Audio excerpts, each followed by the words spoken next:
തൃശൂർ കുന്നംകുളം അന്നംകുളങ്ങര പൂരത്തിനിടയിൽ ആന ഇടഞ്ഞു. കൊമ്പൻ പീച്ചിയിൽ ശിവൻ എന്ന ആനയാണ് എഴുന്നള്ളിപ്പിനിടയിൽ ഇടഞ്ഞത്.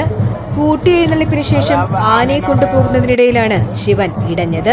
അപ്രതീക്ഷിതമായി ആന ഇടയുന്നത് കണ്ട് ജനങ്ങൾ ചിതറിയോടിയതോടെ സ്ഥലത്ത് പരിഭ്രാന്തിയുണ്ടായി. ഉടനെ തന്നെ അവിടെ ഉണ്ടായിരുന്ന ആനപ്പാപ്പാന്മാരും എലിഫന്റ് സ്ക്വാഡ് അംഗങ്ങളും ചേർന്ന് ആനയെ തളിച്ച് തൊട്ടടുത്തുള്ള പറമ്പിലേക്ക് മാറ്റിയതിനാൽ വേറെ കുഴപ്പമൊന്നും ഉണ്ടായില്ല.